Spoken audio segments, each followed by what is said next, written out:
Hello students, आप सबको अपनी चैनल साइंस जंक्शन में एक और नए वीडियो के साथ स्वागत करती हूं। आज का ये वीडियो क्लास 10th का साइंस अध्याय 12 विद्युत धारा के चुंबकीय प्रभाव, इसका हम पार्ट 2 यानी कि अभ्यास का प्रश्न उत्तर देखेंगे। इससे पहले हम कंप्लीट इसका वन शॉट थ्योरी देख चुके हैं। उसके बाद एक पार्ट 1 में जो वीडियो लाए थे, यानी अध्याय के बीच बीच का जो प्रश्न होता है, ठीक है ना, इस टाइप का प्रश्न, उन सभी प्रश्नों को हम करवा चुके हैं पार्ट 1 वाला वीडियो में। तो यदि आप पार्ट 1 का वीडियो नहीं देखे, यानी कि इसके बीच बीच का जो प्रश्न रहता है, उन सभी प्रश्नों को हमने हल किए हैं। ठीक है, आज हम अभ्यास के प्रश्न को हल करेंगे। ठीक है ना, चूँकि उसमें लंबा वीडियो हो रहा था, जिस कारण हम एक बार अध्याय के बीच का प्रश्नों को लेकर आए हैं। उसके बाद आज हम इसमें 18 क्वेश्चन है टोटल। ठीक है ना, इन सभी प्रश्नों को हम हल करेंगे एक एक करके। यदि आप इसका थ्योरी नहीं पढ़े हैं तो आप प्लेलिस्ट पर बना हुआ है, वहाँ पर आप इसका थ्योरी पढ़ सकते हैं। ठीक है ना, हम क्या करते हैं, आप चाहे बिहार बोर्ड से हो या फिर एनसीईआरटी आप पढ़ रहे हैं, या फिर आप बीपीएससी तैयारी को तैयारी कर रहे हैं, किसी भी एग्ज़ाम की तैयारी कर रहे हैं, तो ये वीडियो जो है वो आपके लिए काफ़ी हेल्पफुल होगा, क्योंकि इसमें हम 100% कंटेंट देते हैं, ताकि आपको जो है चैप्टर से जो भी रिलेटेड प्रश्न बनने की संभावना है, वो प्रश्न जो है वो छूटे ना। ठीक है ना, तो ट्रस्ट कीजिए, जो कि हम अपने नोट्स से पढ़ाते हैं, तो 100% कंटेंट देते हैं। ठीक है, और पॉइंट टू पॉइंट नोट्स तैयार करके आपको बताते हैं, ताकि आपको जो है वो समझने में आसानी हो और कम समय में जो है आप समझ पाइएगा।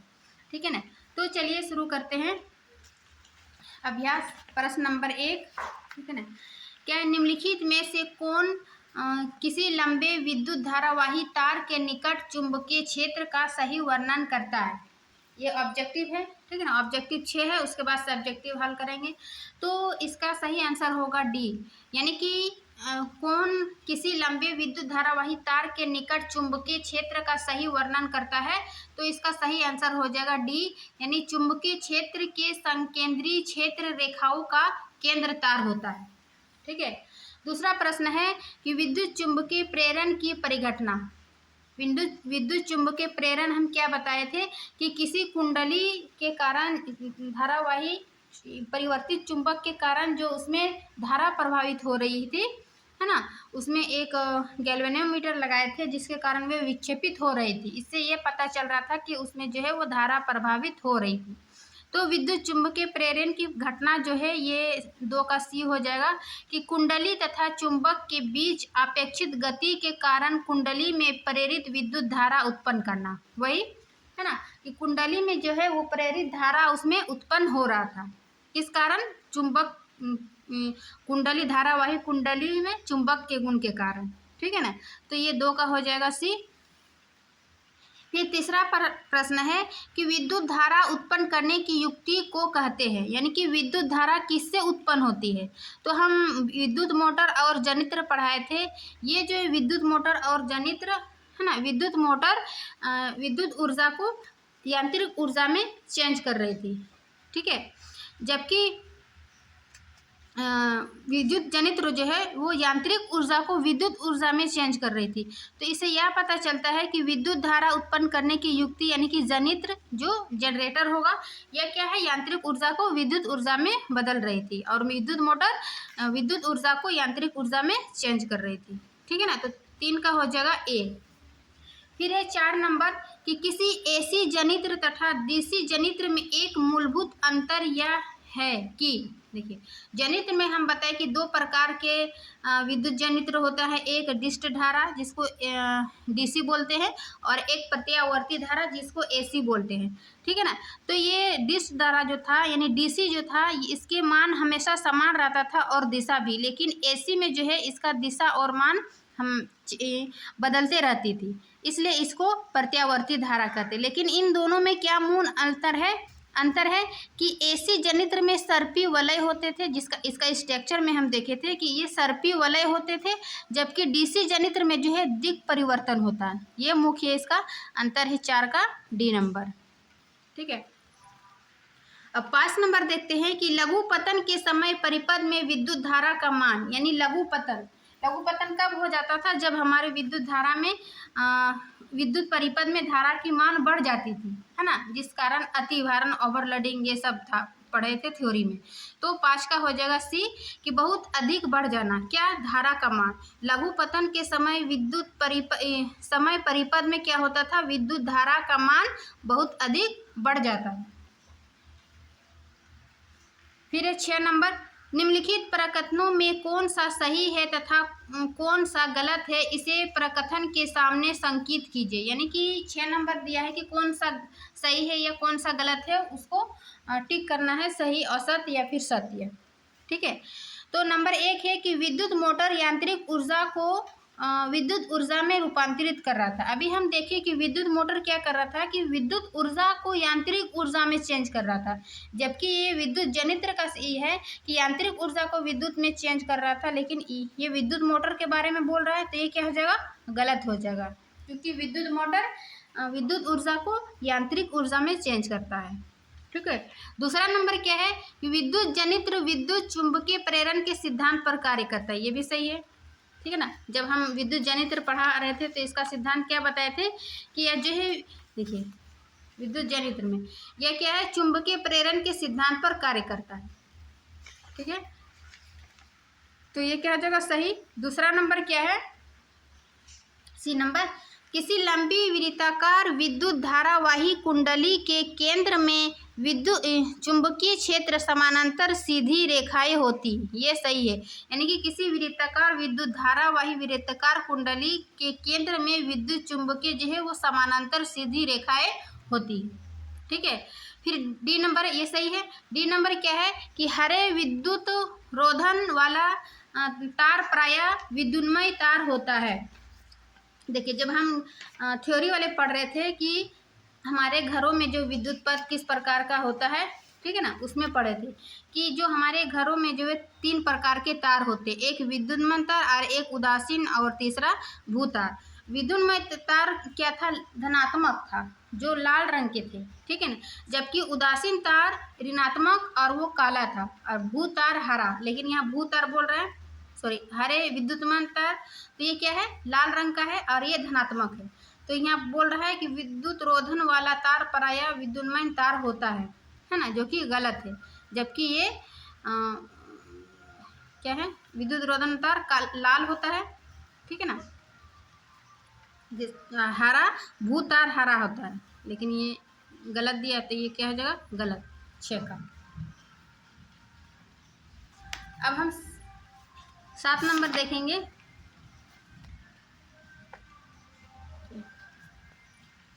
कि विद्युत चुंबकीय क्षेत्र को उत्पन्न करने की 2 तरीकों की सूची बनाइए।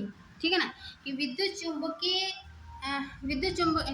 चुंबकीय क्षेत्र को उत्पन्न करने के लिए 2 तरीका क्या क्या है, उसका सूची बनाइए। ठीक है ना, तो इसका आंसर होगा 7 का, ये 2 तरीका हम बताए। 1 नंबर क्या है कि किसी चुंबक द्वारा, जैसे कि छड़ चुंबक, नाल चुंबक आदि, उसके द्वारा क्या करेंगे, हम विद्युत चुंबक उत्पन्न कर सकते हैं। ठीक है, फिर इसका दूसरा है कि किसी विद्युत धारावाही सीधे चालक तार द्वारा विद्युत धारावाही पास यानी उसी को क्या कहेंगे, लूप द्वारा, और इत्यादि। ठीक है ना, इसका 2 पॉइंट पूछ रहा था, तो हम ये 2 पॉइंट लिखे कि इस दोनों के माध्यम से क्या है, चुंबकीय क्षेत्र उत्पन्न कर सकते हैं। ठीक है, फिर है 8 नंबर। 8 नंबर क्या है कि परिनालिका चुंबक की भांति कैसे व्यवहार करती है। क्या आप किसी छड़ चुंबक की सहायता से किसी विद्युत धारावाही परिनालिका के उत्तर ध्रुव तथा दक्षिण ध्रुव का निर्धारण कर सकते हैं। इसमें क्या पूछा, परिनालिका, यानी कि परिनालिका के माध्यम से हम कैसे इसमें विद्युत चुंबकीय प्रेरण उत्पन्न कर सकते थे। ठीक है ना, तो इसके लिए हम थ्योरी में बताए थे कि ये परिनालिका, देखिए ये 8 नंबर का, सबसे पहले जानते हैं कि परिनालिका क्या है। तो ये परिनालिका यानी कि पास पास लिपटे विद्युत रोधी तांबे के तार की बेलन की अनेक फेरों वाली कुंडली को क्या कहेंगे, परिनालिका कहते हैं। जैसे इस प्रकार यहाँ पर फिगर में दिखाया है, एक मिनट,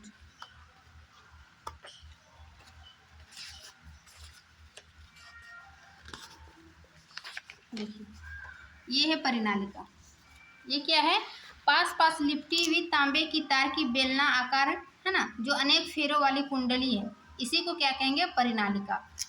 ठीक, तो ये परिनालिका हो गया। अब परिनालिका के गुणधर्म में ही हम यही पढ़ेंगे कि चुंबक, ये कैसे चुंबक के गुण प्रभावित होते हैं, ठीक है ना, या उत्पन्न होते हैं। तो इसके गुण में है कि परिनालिका का चुंबकीय क्षेत्र जो है वो छड़ चुंबक के जैसा होता है ना। इसका गुण है कि ये जो है वो छड़ चुंबक के जैसा है। बाकी और छड़ चुंबक क्या है ना, जो ये बंद वक्र बनाती है, ये रेखा बाहर से नॉर्थ टू साउथ और अंदर से साउथ टू नॉर्थ जाती है, ठीक है ना, ये छड़ चुंबक है। तो परिनालिका जो है वो एक प्रकार की क्या है, छड़ चुंबक के जैसा है। दूसरा पॉइंट है कि परिनालिका के अंदर जो है वो चुंबकीय क्षेत्र एक समान है तथा समानांतर रेखा द्वारा दर्शाया जाता है, ठीक है। अभी हम चित्र में देखें कि परिनालिका के अंदर ऐसे है ना, चुंबकीय क्षेत्र जो है वो एक समान है और समानांतर रेखा द्वारा दर्शाया जाता है।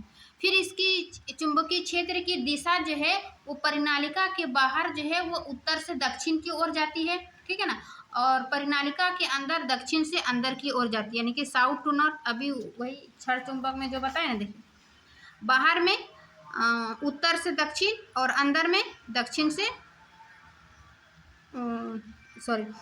दक्षिण से उत्तर, है ना। तो ये इसका गुण है क्योंकि छड़ चुंबक के। उसके बाद परिनालिका का उपयोग, देखिए अभी हम वही प्रश्न था कि परिनालिका का उपयोग किसी चुंबकीय पदार्थ जैसे कि नर्म लोहे को चुंबक बनाने में किया जाता है। यहाँ भी वही प्रश्न आता है कि कैसे किया जाता है, तो वही उसमें क्या करेंगे, नर्म लोहे लेकर उसमें अनेक फेरे वाली जो है वो परिनालिका लगा देंगे, ठीक है ना। और इसमें 2 ध्रुव, दक्षिणी ध्रुव, उत्तरी ध्रुव, ये किस प्रकार अंदर और बाहर क्रिया करती है वो सभी छड़ चुंबक में हम देखें, ठीक है। अब हम देखते हैं 9 हो गया, 9, किसी चुंबकीय क्षेत्र में स्थित विद्युत धारावाही चालक पर आरोपित बल कब अधिकतम होता है, यानी कि किसी चुंबकीय क्षेत्र में विद्युत धारावाही चालक पर आरोपित बल कब अधिकतम होता है, सबसे अधिक किस स्थिति में होता है। तो 9 नंबर आंसर होगा कि ये फ्लेमिंग के वामहस्त नियम द्वारा किसी चुंबकीय क्षेत्र में स्थित विद्युत धारावाही चालक पर आरोपित बल अधिकतम होता है। यानी कि किसमें अधिकतम होगा, जो फ्लेमिंग के वामहस्त नियम जो बताए थे। फ्लेमिंग के वामहस्त नियम क्या था कि ये जो अंगूठा, तर्जनी और ये मध्यमा तीनों जो है वो एक दूसरे से लंबवत हो, है ना। तो इसी के इसमें जो है वो चालक पर आरोपित बल सबसे अधिकतम होता है। तब चालक के चुंबकीय क्षेत्र लंबवत रखा जाए, अर्थात विद्युत धारा की दिशा तथा चुंबकीय क्षेत्र की दिशा परस्पर लंबवत हो। वही बताए कि ये अंगूठा जो है ना, और ये मध्यमा और ये तर्जनी, ये तीनों क्या है, एक दूसरे से लंबवत हो, इसमें जो है वो आरोपित बल अधिकतम होता है 9 नंबर का, ठीक है ना। अब 10 नंबर पूछ रहा है कि मान लीजिए कि आप किसी चेंबर में अपनी पीठ को किसी एक दीवार से लगाकर बैठे हैं, ठीक है ना। कोई इलेक्ट्रॉन पुंज आपके पीछे की दीवार से सामने वाली दीवार की ओर क्षैतिजता गमन करते हुए किसी प्रबल चुंबकीय क्षेत्र द्वारा आपके दाईं ओर विक्षेपित हो जाता है, तो चुंबकीय क्षेत्र की दिशा क्या है। देखिए इसको हम फ्लेमिंग के वामहस्त नियम के ही अनुसार दिखाएंगे कि चुंबकीय क्षेत्र की दिशा किस प्रकार होगा यदि हमारा पीठ जो है पीछे की दीवार से हो, है ना, और इलेक्ट्रॉन की पुंज सामने की दीवार से हो। तो चुंबकीय क्षेत्र आपके दाईं ओर विक्षेपित हो जाती है, ठीक है। इसको हम सरल बनाने के लिए एक रेखा खींचते हैं कि ये जो हमारे पीछे की दीवार है ना, इलेक्ट्रॉन नेगेटिव है और पुंज की दिशा के सामने की दीवार जो है वो इलेक्ट्रॉन, ठीक है ना, और ये विक्षेपित कहाँ हो रहा था, दाएं की ओर। तो ये विद्युत धारा की दिशा किस प्रकार होगा, चुंबकीय क्षेत्र की दिशा। तो ये चुंबकीय क्षेत्र की दिशा फ्लेमिंग के वामहस्त के नियम के अनुसार ये जो है नीचे होगा, है ना। देखिए स्पष्ट, फ्लेमिंग के वामहस्त नियम द्वारा चुंबकीय क्षेत्र की दिशा ऊर्ध्वाधर यानी कि नीचे, पर्टिकुलरली डाउन होगी। आप नहीं भी लिखिएगा, फिगर के माध्यम से दिखा दीजिए कि जब हमारी पीठ पीछे जो हमारी पीठ है दीवार के पीछे रहेगा और इलेक्ट्रॉन की दिशा सामने वाली होगा, है ना, और लेकिन जब दाएं ओर विक्षेपित होगी तो ये चुंबकीय क्षेत्र की दिशा नीचे की ओर होगी। ये फ्लेमिंग के वामहस्त के नियम के अनुसार, ठीक है ना, 10 का। वहीं पूछ रहा था कि चुंबकीय क्षेत्र की दिशा क्या होगी, तो ये नीचे की ओर होगी। ठीक है। अब प्रश्न 11 है कि विद्युत मोटर का नामांकित आरेख खींचिए, इसका सिद्धांत है ना, इसका सिद्धांत तथा कार्य विधि स्पष्ट कीजिए। विद्युत मोटर में विभक्त वलय का क्या महत्व है। विद्युत मोटर और विद्युत जनित्र हम एक वीडियो में दोनों को लेकर आए हैं, ताकि उसके जो सिद्धांत और कार्य विधि वो अच्छे से समझने में आसानी हो। तो विद्युत मोटर है ना, क्या पूछ रहा है, उसका नामांकन चित्र बनाएं। तो ये विद्युत मोटर का नामांकन चित्र है, इसका सिद्धांत है, इसके संरचना में क्या क्या पाया जाता है, फिर इसका कार्य विधि। ठीक है ना। तो देखते हैं कि सबसे पहले जानते हैं कि विद्युत मोटर क्या है। तो ये विद्युत मोटर एक ऐसी युक्ति है जो विद्युत ऊर्जा को यांत्रिक ऊर्जा में बदलती है। ठीक है। उसके बाद इसका सिद्धांत कि ये किस सिद्धांत पर कार्य करती है। ठीक है ना। तो विद्युत मोटर जो है वो फ्लेमिंग के बाएं हस्त के नियम के अनुसार ये कार्य करती है। इसका देखिए, यह विद्युत धारा के चुंबकीय प्रभाव पर आधारित है। ठीक है, चुंबकीय प्रभाव पर आधारित है। जब किसी धारावाही कुंडली को, ये कुंडली है ना, ये ये कुंडली है, इसको हम परिपथ से जोड़ दिए तो ये क्या हो जाएगा, धारावाही कुंडली। तो ये धारावाही कुंडली को किसी चुंबकीय क्षेत्र में रखा जाता है। चुंबकीय क्षेत्र नॉर्थ और साउथ। ठीक है ना। धारावाही कुंडली को किसी चुंबकीय क्षेत्र में रखा जाता है, तब उस पर एक बल युग्म कार्य करता है ना। इस पर एक क्या करता है, बल युग्म कार्य करता है, और इस बल की दिशा जो है वो फ्लेमिंग के बाएं हाथ के नियम द्वारा ज्ञात की जाती है। यही इसका विद्युत मोटर का क्या है, सिद्धांत है, और ये इसका नामांकन चित्र है, स्ट्रक्चर है। ठीक है ना। अब स्ट्रक्चर में क्या क्या पाया जाता है, ये चुंबकीय क्षेत्र हो गया, यानी नॉर्थ और साउथ, इसके 2 ध्रुव होते हैं, है ना। यह एक शक्तिशाली चुंबक होता है जिसके 2 ध्रुव, उत्तरी ध्रुव तथा दक्षिणी ध्रुव। फिर इसमें आर्मेचर होता है। आर्मेचर क्या है, ये आयताकार जो कुंडली दिख रहा है ना, ABCD, इसी को क्या कहेंगे, आर्मेचर। ठीक है ना। यह एक आयताकार कुंडली होती है जिस पर तांबे के तार के बहुत अधिक फेरे होते हैं। यह कुंडली नर्म लोहे की बनी होती है। ये जो है वो तारे की बहुत अधिक फेरे होते हैं, यानी परिनालिका होती है जिस पर नर्म लोहे की बनी होती है, ताकि जो इसमें विद्युत धारा प्रभावित हो सके। ठीक है। फिर इसका तीसरा है विभक्त वलय का भी क्या महत्व है, ये भी पूछ रहा था। विभक्त वलय क्या है, विभक्त वलय जो है वे अर्धवृत्ताकार वलय होता है, यानी कि यहाँ पर विभक्त वलय लगा हुआ है। ठीक है ना, अर्धवृत्ताकार, ये वृत्त का ही 2 खंड यहाँ कर देते हैं, और यहाँ पर जो है वो कुंडली लगी रहती है। तो ये अर्धवृत्ताकार वलय होते हैं, जो एक ही वलय के 2 खंड होते हैं। ये एक ही वलय के जो है ये 2 खंड होते हैं, है ना, 2 खंड होते हैं। आर्मेचर के सिरे विभक्त वलयों से जुड़े होते हैं। ये जो विभक्त वलय, ये आर्मेचर है ना, आर्मेचर अभी बताया कि ABCD आयताकार कुंडली, इससे जो है वो विभक्त वलय जुड़े होते हैं। और इसका कार्य क्या है, हम इसका कार्य विधि में देखेंगे। ठीक है ना। और एक रहता है बुरुश का क्या कार्य है कि बुरुश कार्बन की बनी 2 पत्तियां होती है जो विभक्त वलय से जुड़े होते हैं। विद्युत धारा एक बुरुश से प्रवेश कर दूसरे बुरुश से निकलती है, यानी कि ये है ना, P और Q का जो नाम दिए। तो ये विभक्त वलय से ये बुरुश जुड़ी होती है ना, और ये धारा एक ओर से प्रभावित हो रही है और दूसरी ओर से बाहर निकलती है। ठीक है ना, ये बुरुश का कार्य, एक पत्ती जैसा संरचना होती है। फिर अब इसके कार्य विधि को समझेंगे, क्योंकि इसका सिद्धांत पूछ रहा है, कार्य पूछ रहा है, विद्युत वलय का क्या महत्व है, ये लॉन्ग क्वेश्चन में आ जाएगा 11 नंबर। ठीक है ना। तो इसका कार्य विधि को जानेंगे कि माना कुंडली ABCD क्षैतिज स्थिति में, ठीक, जब कुंजी को दबाया जाता है तब धारा बुरुश एक से प्रवेश करके दूसरे वायु से वापस जाती है। यानी कि ये एक कुंडली है धारावाही, इसमें क्या करेंगे, एक कुंजी लगाएंगे, ये विद्युत धारावाही। इसको जब ऑन करते हैं तो इसमें X, यानी कि एक विभक्त वलय से विद्युत धारा प्रवेश कर रही है, और दूसरे विभक्त वलय यानी वायु से ये नीचे आ रही है ना, बाहर निकल रही है। तो ये इसका कार्य था। उसके बाद वायु से वापस आ जाती। फिर फ्लेमिंग के बाएं हाथ के नियम के अनुसार भुजा BCOAD पर कोई बल कार्य नहीं कर रहा है। ठीक, क्योंकि ये दोनों भुजाएं जो है वो चुंबकीय क्षेत्र के समानांतर है, और भुजा AB पर नीचे की ओर तथा भुजा CD पर ऊपर की ओर एक बल कार्य करेगा। यह बल जो है कुंडली को वामवर्त दिशा में घुमाता है, यानी कि एंटी क्लॉकवाइज में घुमाता है ये कुंडली को, ठीक है ना, इस प्रकार ये घुमाता है। अब विभक्त वलय क्या करता है यहाँ पर कि जब कुंडली आधे चक्कर को पूरा कर लेती है तब विभक्त वलय जो है वो अपना स्थान बदल देते हैं, है ना।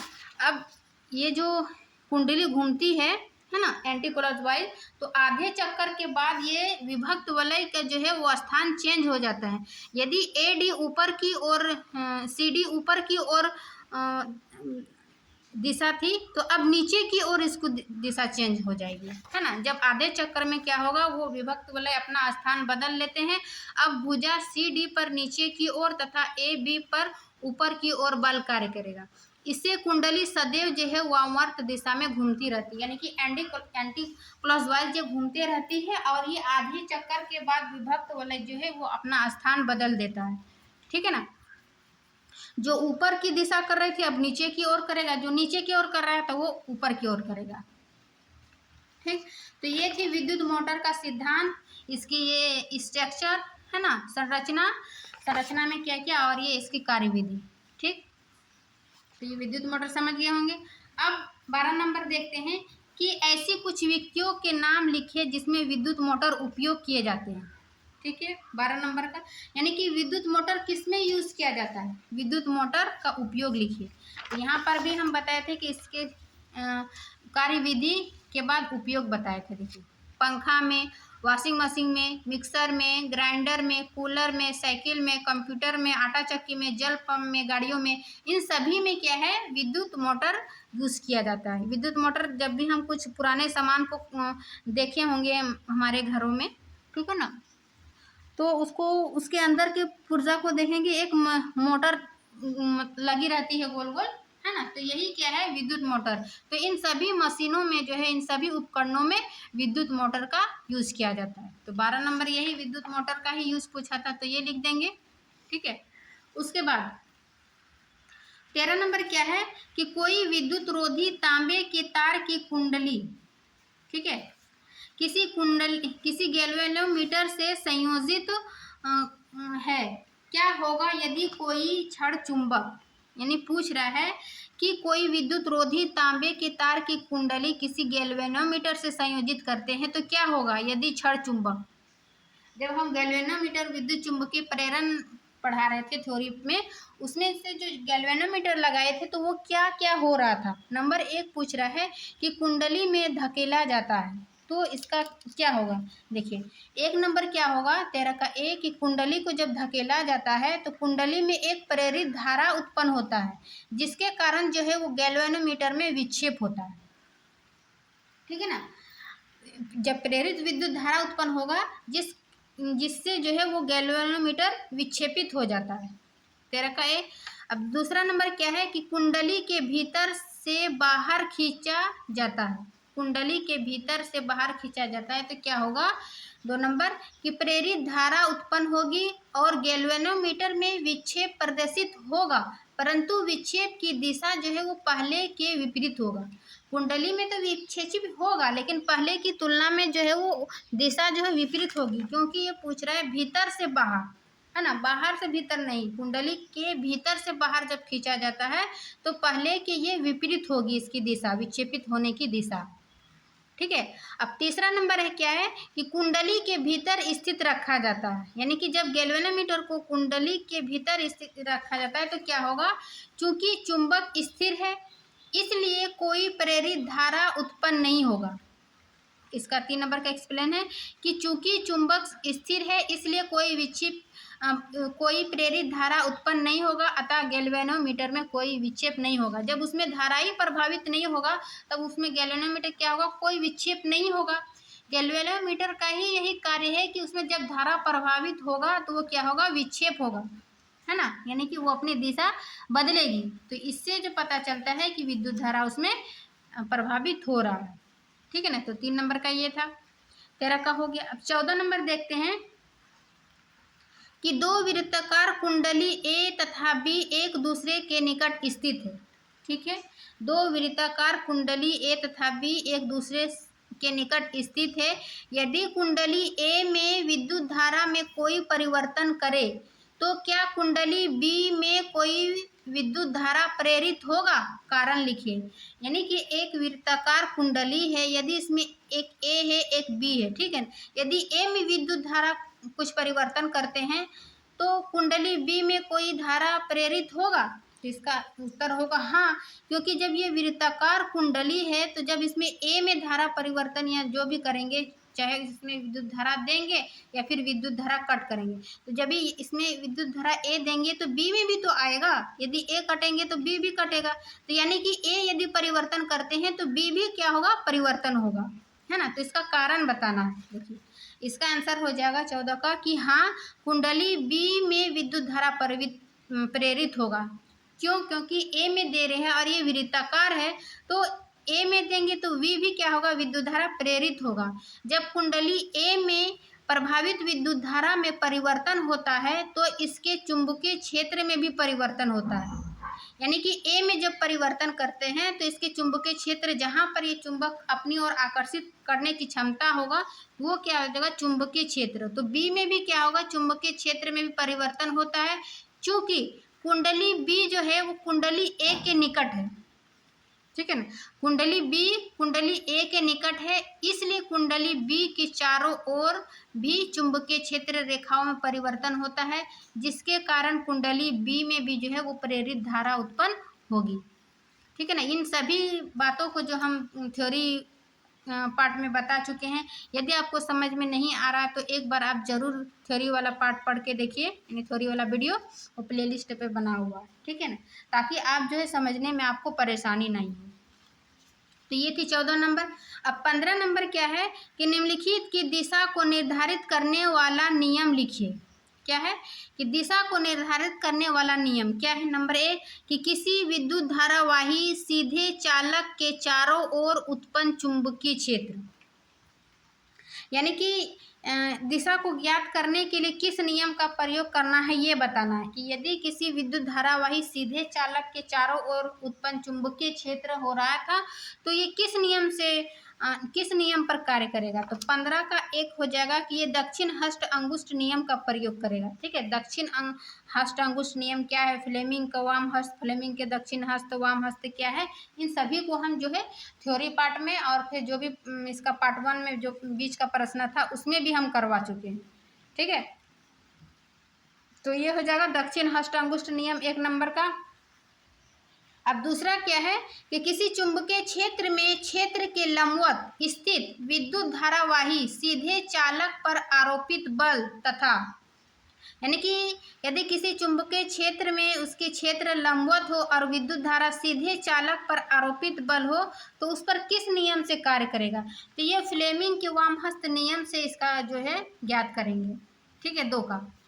फिर तीसरा कि किसी चुंबकीय क्षेत्र में किसी कुंडली के घूर्णन करने पर उस कुंडली में उत्पन्न प्रेरित विद्युत धारा, किसी चुंबकीय क्षेत्र में किसी कुंडली के घूर्णन करने पर उस कुंडली में जो है वो प्रेरित धारा किस नियम से ज्ञात करेंगे? ये फ्लेमिंग के दक्षिण हस्त नियम का प्रयोग करेंगे, ठीक है ना। 15 का ये 3। अब 16 नंबर क्या है कि नामांकित आरेख खींचकर किसी विद्युत जनित्र का मूल सिद्धांत तथा कार्यविधि स्पष्ट कीजिए। इसमें ब्रूसों का क्या कार्य है, ठीक है ना।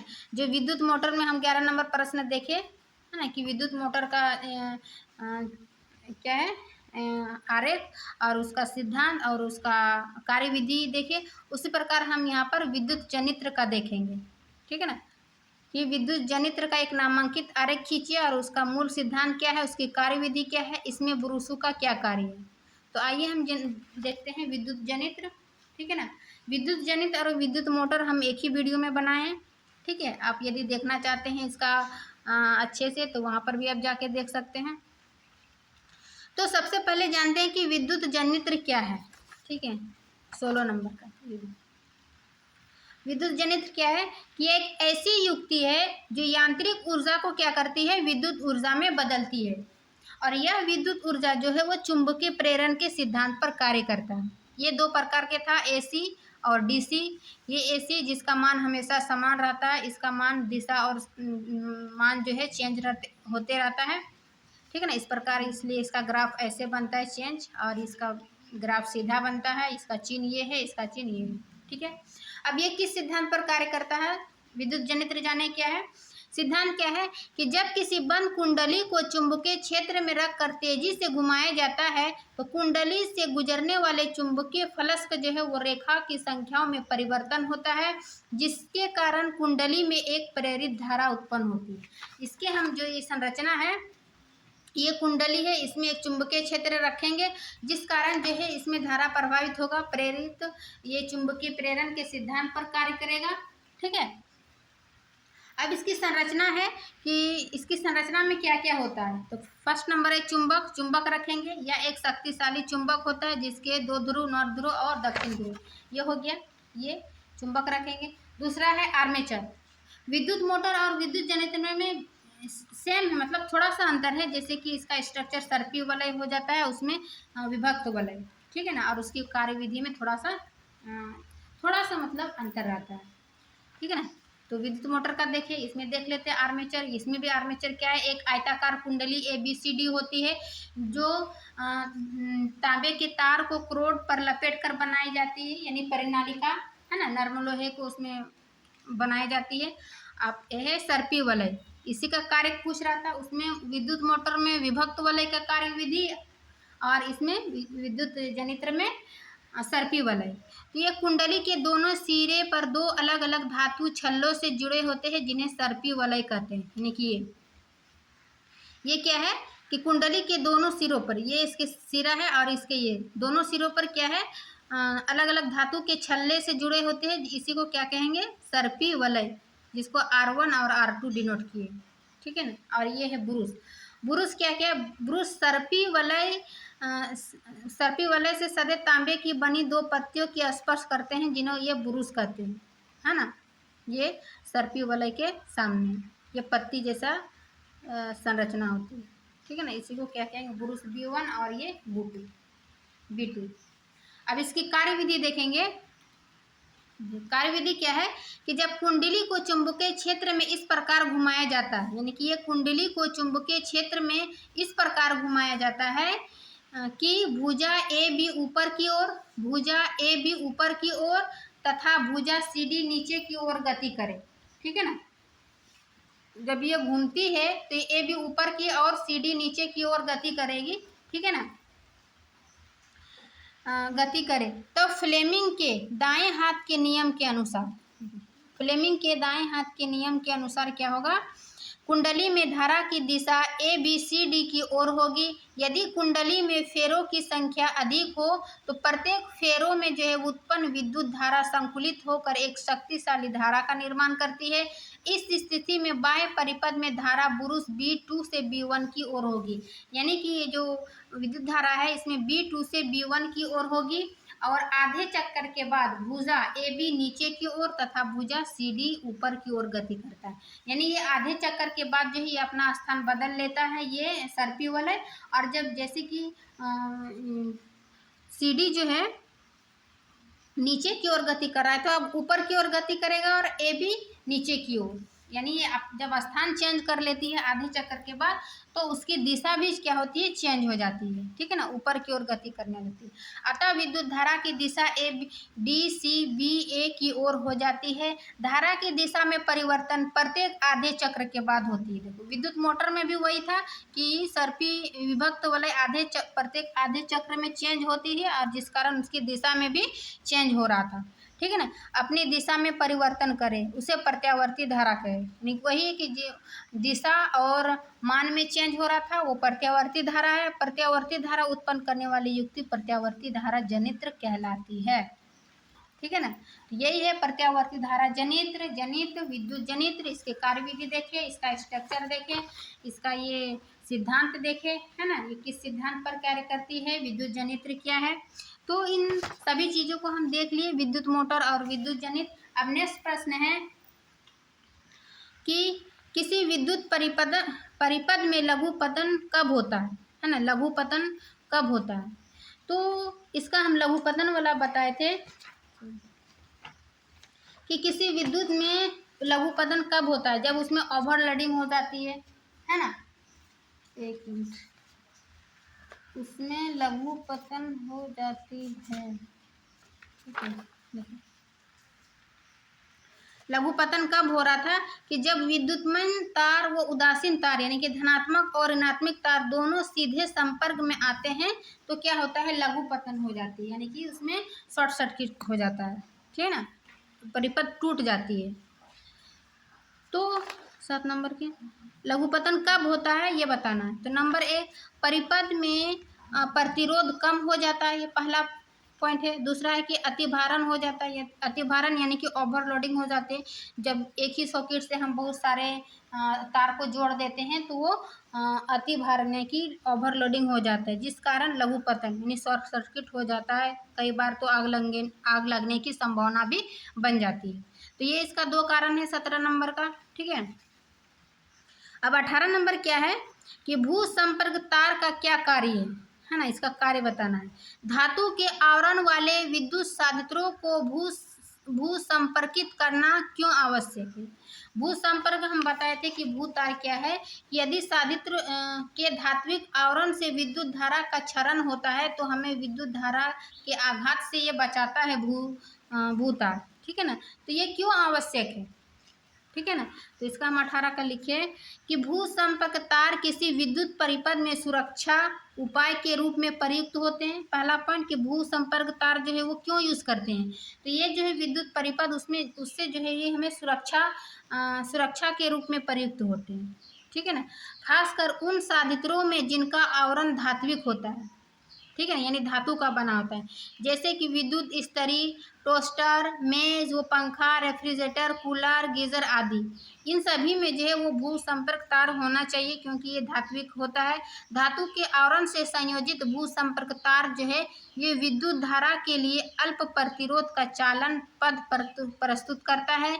इससे यह सुनिश्चित हो जाता है कि साधित्र के धात्विक आवरण में विद्युत धारा का कोई क्षरण होने पर उस साधित्र का विभेद भूमि के विभव के बराबर हो जाएगा। ठीक है ना, फलस्वरूप इस साधित्र को उपयोग करने वाले व्यक्ति तीव्र विद्युत आघात से सुरक्षित बचा रहता है। ठीक है ना, इसीलिए हमें जो है वो भू संपर्क यानी जिसको अर्थिंग बोलते हैं वो हमारे विद्युत परिपथ में होना चाहिए, क्योंकि ये जो है वो सुरक्षा की दृष्टि से ये महत्वपूर्ण है। क्यों है, क्योंकि ये धात्विक बना होता है धातु के आवरण से, जैसे बताए विद्युत इस्त्री, टोस्टर, मेज, इन सभी में। ठीक है ना, तो ये थी आज का अभ्यास के प्रश्न 18 प्रश्न है ना, ये लास्ट था 18 प्रश्न। इस प्रकार ये जो विद्युत धारा का चुंबकीय प्रभाव है हम इसका कंप्लीट थ्योरी भी पढ़ चुके हैं। इसका पार्ट 1 में जो अध्याय के 20-20 का प्रश्न था उन सभी को हम देख लिए हैं, और आज के हम इस पार्ट 2 में अभ्यास के जितने भी प्रश्न थे यानी 18 प्रश्न उन सभी को हम देख चुके हैं। आशा करती हूँ कि आपको समझ में आ गया होगा, है ना। वीडियो अच्छी लगी तो वीडियो को लाइक एंड सब्सक्राइब ज़रूर करिए। मिलते हैं नेक्स्ट क्लास में, तब तक के लिए थैंक यू।